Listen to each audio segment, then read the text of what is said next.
After World War II, in 1949, the famous English writer George Orwell published a book and named it 1984, that is, 35 years after the time he was writing in. In this book, he describes the world of 1984 and speaks very pessimistically. He says that in 1984, the world has turned into a wasteland, and only a harsh, totalitarian dictatorship rules over the entire world. That is, only one government exists. Now, it's true that the year 1984 has passed and this did not happen, but many people say that, nevertheless, the world is moving in that direction. In other words, it is ultimately heading toward 1984. We want to go to Orwell's 84 in this video. George Orwell describes the 20th century as a catastrophe in this book. He says the ill-fated century began with World War I. Its middle saw World War II, and now, as I am writing this book, I know a dark future awaits the world and humanity. Today, we know a long Cold War happened, but fortunately, a nuclear war has not occurred yet. However, in George Orwell's world, it does happen. The book begins by stating that in the early second half of the 20th century, i.e., the 1950s, an atomic war breaks out between East and West. In this war, all major cities on Earth are targeted with atomic bombs and destroyed. Hundreds of millions of people are killed. In the war that breaks out, the Soviet Union occupies all of Europe except Britain and takes control of the entire Eastern Hemisphere, meaning all of Africa, Asia, and Australia. On the other side, Britain and America form an alliance and seize North and South America. For example, you might ask, who controls Argentina? Or India? Or Spain? But Orwell doesn't mention these details at all, because he didn't consider them important. He was simply writing a story. The book continues that a few years later, based on your request, here is the English translation of the provided Persian text. In the year 1954, a civil war begins in Western countries, especially in North America. This war leads to a widespread revolution and a new government is formed for the West. A government with this name, INGSOC, and this is its logo. Orwell says INGSOC is a socialist government. Now, what does INGSOC mean? It's an abbreviation for English socialism. After this new INGSOC government consolidates its power, a civil war and revolution also erupt in the eastern part of the world, centered primarily in the Soviet Union and China. In this Eastern Civil War, China breaks away and names itself East Asia, Eastern Asia. The Soviet Union retains control of all of Northern and Western Asia. The Soviet Union, takes control of Europe and Africa, naming this territory Eurasia. On the other side, the INGSOC government, which already holds North and South America, takes advantage of the civil war in Asia to annex the Oceania region. This means Australia, New Zealand, and numerous islands are united with North and South America, and the name Oceania is applied to them. So, note that the world is divided into three parts: East Asia, Eurasia, and Oceania. These three are constantly at war with each other. But where do they fight their wars? In this area, Southern Asia, India, the Middle East, and the East. Northern Africa. Whenever these three powers want to fight each other, they engage in conflict within these regions. Now, putting the war zones aside, what is life like in these three countries that have taken over the world? According to George Orwell's writing, all three of these countries are complete dictatorships and totalitarian in the fullest sense. He writes that the governments in power are ones we couldn't even imagine in our worst nightmares. George Orwell, who was English himself, writes this about England too. The people of this country no longer know it by the names Britain or England or similar things. Its name has become Airstrip 1, meaning Airborne Strip Number 1. The people living in these countries, they have no knowledge of their past because history books and learning about it are completely illegal. For example, the British don't know that this place was once Britain.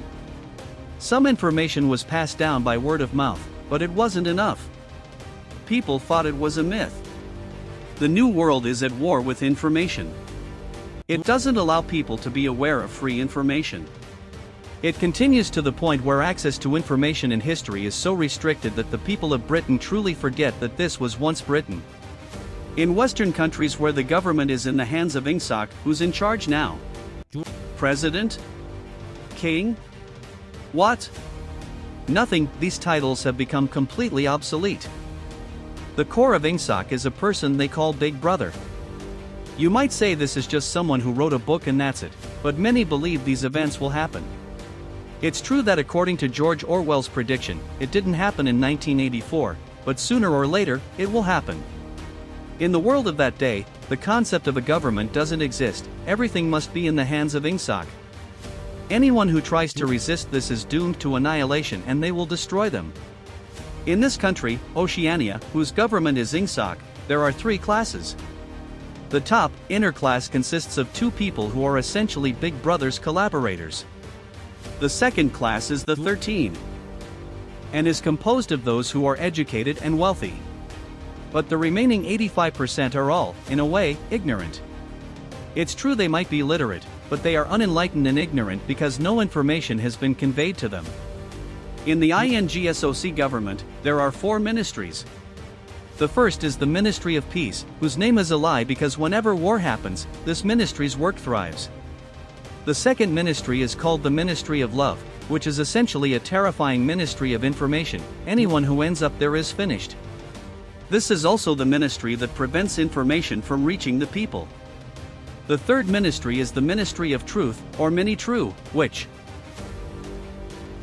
this is also a lie. It is essentially the Ministry of Propaganda, although the name propaganda is too mild for such a ministry because it is much worse than that. This ministry actually distributes false histories and does not allow people to understand the truth and realize that, for example, 50 years ago this was Britain and now it has become Airstrip 1. The last ministry is the Ministry of Plenty, which they call Mini-Plenty. This ministry's job is to control food and the people's financial situation, meaning it is essentially the Ministry of Economics in Orwell's 1984. Each of these ministries is in a pyramidal-shaped building in London. That is, the 4 ministries are in 4 glass pyramids, each with a peak 300 meters above the ground. As we said, 85% of the country's population is ignorant, meaning they haven't received correct information. Therefore, you can easily manipulate them. Big Brother, the supreme leader, is not worried about these ignorant 85%. He is worried about the top 2 classes that make up the other 15%, the educated, the wealthy, and the government officials. Because he knows they are dangerous and could disrupt everything. Therefore, the Ministry of Information focuses more on these 2 classes. George Orwell continues, from the day the INGSOC party came to power, meaning the year 1954. The cleansing continues and shows no sign of stopping. Who should be cleansed? The scum from that top 15, those who play a dissonant tune. But they are so entrenched in everything that as soon as a dissonant tune starts, they jump in, block its path, and snuff it out in the cradle. Anyone who opposes Ingsoc either disappears or is sent to the Ministry of Love to be re-educated. What does my love mean? It means torture and the psychological breakdown of the person. It means they should never dare to have such thoughts again. Now, what did the arrested person say? For example, Ingsoc said, we invented the airplane. That educated, upper-class individual said, no, you didn't. Years ago, the Wright brothers invented the airplane.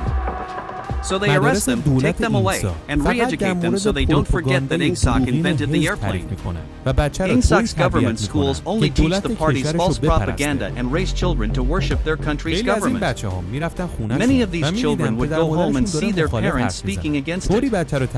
They raised the children in such a way that this was a thought crime and they must immediately report it so that their parents could be arrested. Many children did just that because they had truly brainwashed them. Of course, all these things we are saying are based on George Orwell's book, 1984. It's not something we're just saying on our own. When someone in this country is sentenced to death, they don't say sentenced to death or executed. They say the person has been vaporized, meaning they must literally be turned into vapor. They would vaporize a person who was an opponent so thoroughly that no trace of them remained. Their name would even be erased from the records in the civil registry. If family or friends came asking, what happened to our friend, they would play dumb. That's why no one dared to ask, what happened to so-and-so? Because merely asking that question, their relatives were being murdered, it was a serious crime. The crime of thought crime was being exposed by the same schoolchildren. Most of the story of 1984 is about Ingsak, that is, the West. But what are those Easterners doing? He also wrote a bit about them.